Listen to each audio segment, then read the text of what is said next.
Yo, what up, people? What up? What up? Y'all know who it is, man. 87SS, boy. We back. And y'all see, we outside, dog. We outside. With the tops off, man. Hey, I never leave home with them. You know what I'm saying? But, yeah, we out here in these streets, man. You know what I'm saying? I decided to pull the car out today. And I kind of want to just actually talk about the issue that I had when I put the car on the road last time. It wasn't a big, it wasn't a major issue, but it just took a little bit of time to figure out, man. But shout out to my team, man. Shed Built Motors and Broke Rich Racing. They was out there on the side of the road with me trying to figure this thing out. But like I said, man, I always try to be transparent. And no matter how much you try, or how much money you put into something, or how much work you put into it, you always gonna have issues, man. I got a lot of people always think, you know what I'm saying, you're gonna put a bag in some, you're gonna go to the best shop in the world or whatever, and you ain't gonna have no issues. Hey, I'm here to tell you, dog, like, you need to know your car. And if somebody doing work on your car, you need to be asking questions, man. Have them go over whatever they did to your car.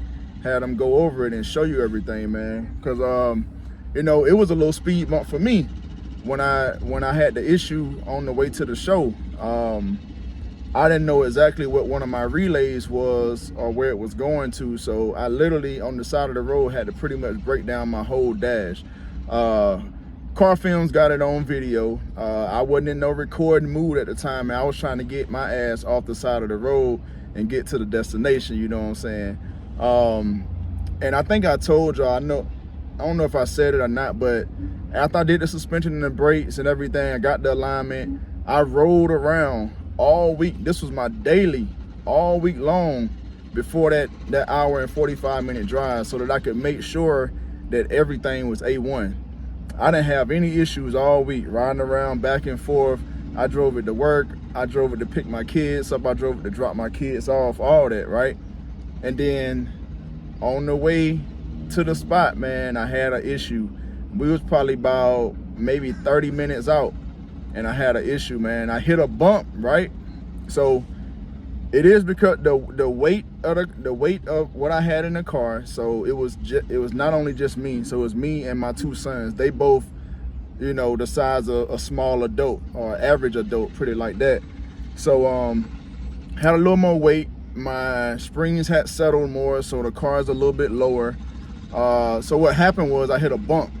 So I hit a bump, and when I hit that bump, car died. Everything died. Black, like everything went black. So pulled over, had to kind of figure out what was going on or whatever.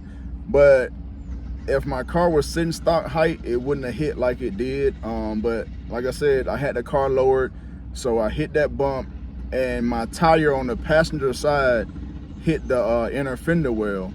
And what it did was pinch one of my wires and grounded it out.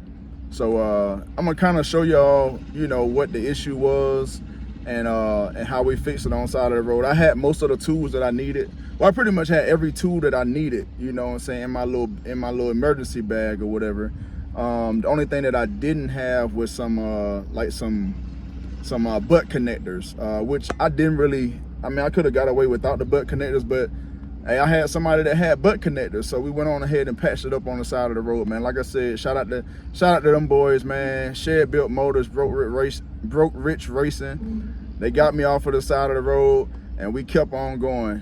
My boy said, hey, man, if we fix this, you going back to the house or you gonna keep riding? I said, man, if it ain't that major, we gonna keep riding, man. We ain't gonna let nothing stop our joy and nothing stop these plans. So we got that thing fixed, and I rode on up there, man. And then we had a good time at the show. Y'all saw the footage on the last video. Well, it wasn't really a show. We was kind of late for the show. We just got to see a lot of racing. And then we drove back home, hour 45 minutes to 2 hours. You know what I'm saying? So, hey, she still did good, man. Honestly, the issue that I had, I can say it was my fault because of the way that I ran my cables, which now that I think about it, I'm gonna go back and reroute my cables, you know what I'm saying, my wiring and everything a different way.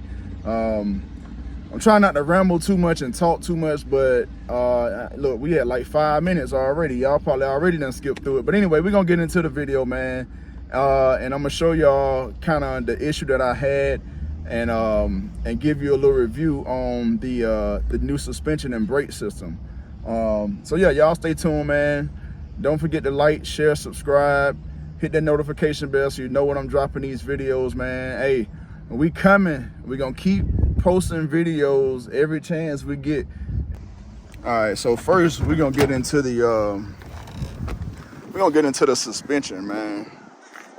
So the suspension and brakes, as y'all can see, man, that thing is sitting a lot better in the front. This is what I was looking for. I still plan on dropping the back down a little bit, but this is pretty much what I was looking for, man. The stance is crazy. The only thing about the stance is that I got my coilovers turned up, stiffened up as, you know, about as much as that's comfortable for me. I don't want to stiffen them up too much. But only thing is, it's not only just me riding the car a lot of times, you know what I'm saying? Like, I ride wifey around, I ride my boys around, it ain't just me. Now, when it's just me in the car, I don't have any issues with stance, you know, as far as with the lowering of it or whatever. I hit bumps, I'm not scrubbing or nothing like that. But as soon as I put more weight in the car, then I have issues with scrubbing and everything. So y'all can see, man, I mean, the front is sitting. I mean, we sitting. That thing is low, dog. So like I said, man, in the front, I love the way it looks, but I'm probably gonna have to come up just a tad in the front, and that's just for the sake of me having people ride in the car with me. The back, my back, I wanna come down just a tad, which the only reason that it looked like it's up a little bit more now is because I let the front down. So once I let that front down, the back came up just a tad. So I got my stiffness on about 9 clicks right now in the front. I'm still at about 3 or 4 in the rear, but it's still a good ride. I've heard a lot of people say that coilovers weren't a good ride or whatever, but I have no issue with it. The only thing is, when I hit a bump, like I said, I don't want to bust up my whole fender well and everything. So that's why I got the clicks turned pretty high right now. It's about halfway up. So when I hit a bump, I want it to be stiff. You know what I'm saying? But yeah, all in all, man, great experience with the coilovers and all the suspension work. It looks good, it feels good, it handles way better. And man, look, let's talk about these brakes, dog. Let's talk about these Blazer brake upgrade, bruh. I'm good. The brake, I can't even talk right. The Blazer brake upgrade, man. Thumbs up, 10 stars, whatever you want to call it, dog. Like, my car stops so much better now. With the performance that I have, like, I ain't got, you know, I'm not racing. I don't have no supercharger, no turbo or none of that stuff. Just a little street car. It's good. Like, I don't need no 4-piston or 6-piston brakes, man. It really, like, that is a big upgrade, man, from them single to dual piston brake calipers. I mean, I can definitely tell a difference already. So I can't imagine how it's gonna be once I do the rear, which I'm gonna go on and tell y'all now, if I hadn't told you already, we're doing the Blazer rear disc brake as well. So that's gonna be a single piston rear disc brake from the Blazer 98 to 05, just like the front. So actually this weekend, Veterans Day weekend, I'm gonna be at the junkyard, man, pulling some parts for the rear brakes. So yeah, man, let me know what y'all think about this stance, man. I'm loving it, man. I'm loving it. Yeah, so somebody, this lady over there said she need to get a picture with her inside of this thing. But yeah, we doing a little something, man. But yeah, this thing stop on a dime now. I can't imagine how it's gonna be when I get them real brakes in there. So yeah, man, y'all get in the comment section. Let me know what y'all think about the stance. Is it too low? You know what I'm saying? Should I go lower? You know, which I won't be going lower. Like this is low, as low as it gets. It's way lower than it was when I first dropped it down. The springs have settled. I think they pretty much settled all the way now, man. And she definitely down there. She is down there. I feel like I'm gonna have to go up, you know, like I said, for the sake of people riding with me, I feel like I'm gonna have to go up, you know, maybe, you know, ½ inch to an inch. And it's not gonna make that much difference as far as the way it looks. I just wanna kind of ride more comfortably because I'm riding on edge right now, especially when I got people in the car with me. Like I said, when I'm in here by myself, man, it's good. Like I don't have any issues, no rubbing or nothing. Of course, you know, like I pointed out before, I do rub back, where we at? I do rub right there because I don't have lock to lock turning, and that's because of frame notch. So yeah, man. So overall, man, I mean, this is great upgrade, man. The brakes, the suspension, everything. The suspension, actually, I want to talk about price too. A lot of people is asking me what the price is for the brakes and everything from the junkyard. So I went to the junkyard. I got the calipers. I got the calipers and caliper brackets for $15 a piece. So $15 for the driver's side, $15 for the passenger side. And then the spindles were $15. So I paid $60 at the junkyard for my brake setup. $60, man. And y'all saw what I had. Y'all saw how I made them look good. They look brand new now. So hey, $60, man. And then the hubs. So I got the wheel hubs and the rotors, wheel hubs, rotors, and pads. I paid $136 off on Amazon.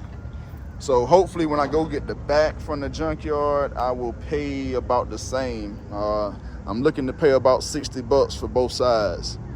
So I'll need that backing plate, and so I'll need the backing plate and the calipers. I'm gonna get the rotors brand new, the cross drill rotors off eBay as well. And I might have said Amazon that I got the rotors and stuff from, but it was eBay, not Amazon. Y'all know I ain't perfect, man. But yeah, so overall, man, hey, the suspension is, I mean, it's killer, dog. Like, I love the way it looks, and I love the way it performs and handles. I love the way it stops.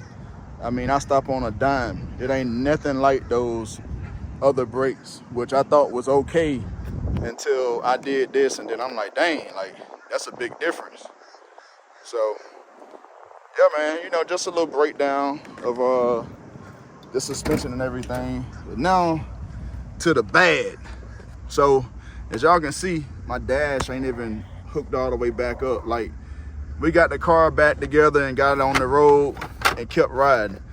I'm back home now and still ain't put everything back together. It's about a week later since that show. So I just gotta put my bolts, my screws back in here. I gotta put my bottom piece back. I gotta clean all that stuff up because we had to trace a cable from this side all the way to there. I had a fuse that kept blowing. It was a fuse to my dash pretty much. If y'all don't know about the, it's called a courtesy clock fuse, which powers everything on your dash. That fuse kept blowing. Every time we plug it up, it blow. Plug it up, it blow. Plug it up, it blow. So the issue was over here.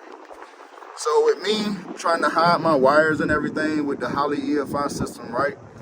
This is my, hold up, don't let me lie. All this ain't even put back together yet, but, so my pink, this is my switch technician. So the pink, I don't know if y'all can see that, but, man, let me get these vacuum wires out the way. Need to hook that up too so my actuator doors will work. One thing at a time though. So anyway, I don't know if y'all can see that, but this is the switch technician. This one right here, which goes to this pink wire. This is going to the Holley Sniper. So this wire was under my, was looped under and behind my inner fender wells. This is the repair that we did on the side of the road once we found out that this was the wire that got pinched.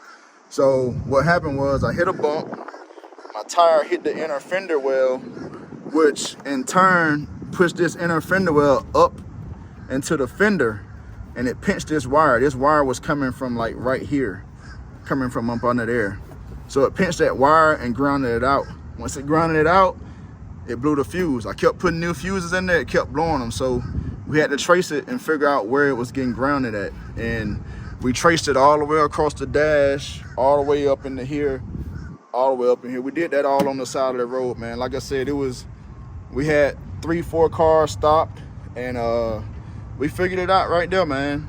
I got a relay in there, which I had some work done on my car before, before Shed Built touched it or whatever, and before I knew a lot or knew some or anything about these cars. I had some work done and they ran some janky stuff, and I didn't really know what it was. That's why I said it on the beginning of the video, man. If somebody working on your car, get them to show you what they did and what is what, so that you will at least have some type of idea of what's going on with your car.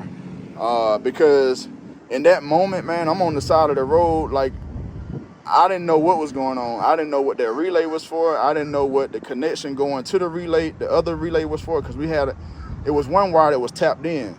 So, like, I just, first of all, I'm on the side of the road, so I'm mad, I'm panicking, like, you know what I'm saying? So I can't even think straight. So we just had to do what we had to do, man. Like I said, man, shout out to them boys, man. Them boys got me off the side of the road, and we got to our destination, man. We went out there. Them boys made a couple passes with their cars, and called it a day. We got back to the crib. Well, anyway, like I said, man, I like to be transparent. I don't like to just, say or act like everything is everything. Because everybody have issues, man. I ain't ashamed of it.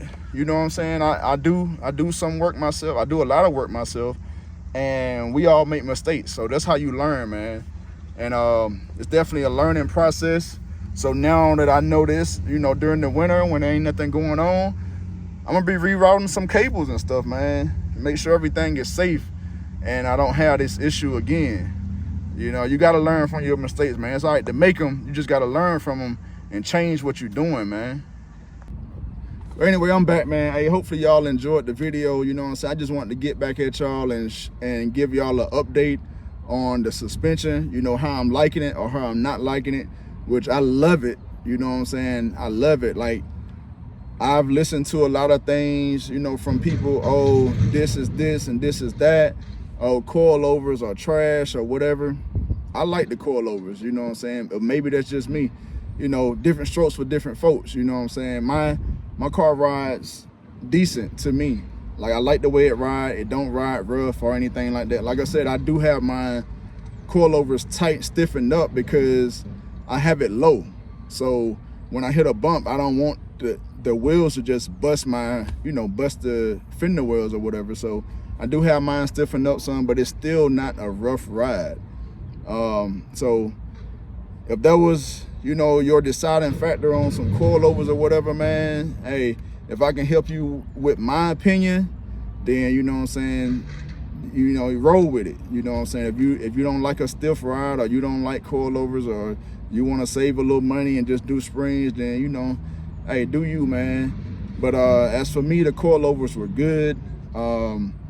I'm good with the upper and lower control arms. I can say that I don't feel like I needed upper and lower control arms. I could have kept my factories, but I just like the look. Like, I'm not doing any, like I said, I'm not doing any racing. I'm not doing any freaking, drifting and all that stuff. I'm not doing any of that, but it's just a look that I wanted. So, you know, you do what you want to do with yours, you know what I'm saying? So I like the red BMR control arms. They was better on my pocket, so I went with those. I went with the stock steering components, like the drag link, the inner outer tie rods and all that. To me, it's steel. Like, I'm not, it's all steel. I'm not doing anything crazy. I'm not dogging the car out. It's just a little street car, man. I just cruise and ride every now and then. So, like, why I gotta spend all that money, dog? I don't know. You know, I ain't got it anyway. So I'm gonna spend what I can and spend on what I like and, you know, what I feel is good for my application. You know what I'm saying? I'm gonna do me, you do you, and y'all go ahead and stay locked in with me, stay tapped in with me. Hit the subscribe button, hit the notification bell so you notified when we dropping these videos, and I'll catch y'all on the next one, man. It's 87 SS Boy, and we out of here.